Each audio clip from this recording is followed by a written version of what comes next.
Hi viewers, கொஞ்சம் கூட அரிசி சேர்க்காம தோசை செய்யலாம் வாங்க. இதுக்கு தேவையான இன்க்ரீடியன்ட்ஸ் கேழ்வரகு, மில்லட், உளுந்து, வெந்தயம், சியா சீட்ஸ். கேழ்வரகு, மில்லட், உளுந்து இது மூணும் 3:2:1 அப்படிங்கிற ரேஷியோவில் எடுத்துக்கோங்க. இதை இட்லிக்கு ஊற வைக்கிற மாதிரி எப்பவும் போல் ஊற வச்சுக்கோங்க. ஆனால் சியா சீட்ஸை மட்டும் தனியாக ஊற வச்சுக்கோங்க.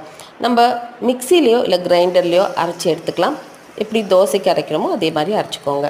நம்ம எப்பவும் போல் தோசை வார்க்கும்போது கேழ்வரகை அடை செஞ்சு சாப்பிட்றத விட இந்த மாதிரி தோசையாக வார்த்து சாப்பிடும்போது இன்னுமுமே டேஸ்ட்டாக இருக்கும். நீங்கள் ட்ரை பண்ணி பார்க்கும்போது உங்களுக்கு அந்த டிஃப்ரென்ஸ் நல்லாவே தெரியும். இது இல்லாமல் கேழ்வரகு கூட நம்ம யாருமே சியா சீட்ஸ் சேர்த்து இந்த மாதிரி தோசை வார்த்துருக்க மாட்டாங்க. எதுக்கு சியா சீட்ஸ் சேர்க்குறேன் அப்படின்னா தோசை கொஞ்சம் சாஃப்டாக இருக்கும். இல்லைன்னா மில்லட், கேழ்வரகு இது ரெண்டுமே கொஞ்சம் ரஃப்னஸ் கொடுக்கும் தோசைக்கு. நம்ம சியா சீட்ஸ்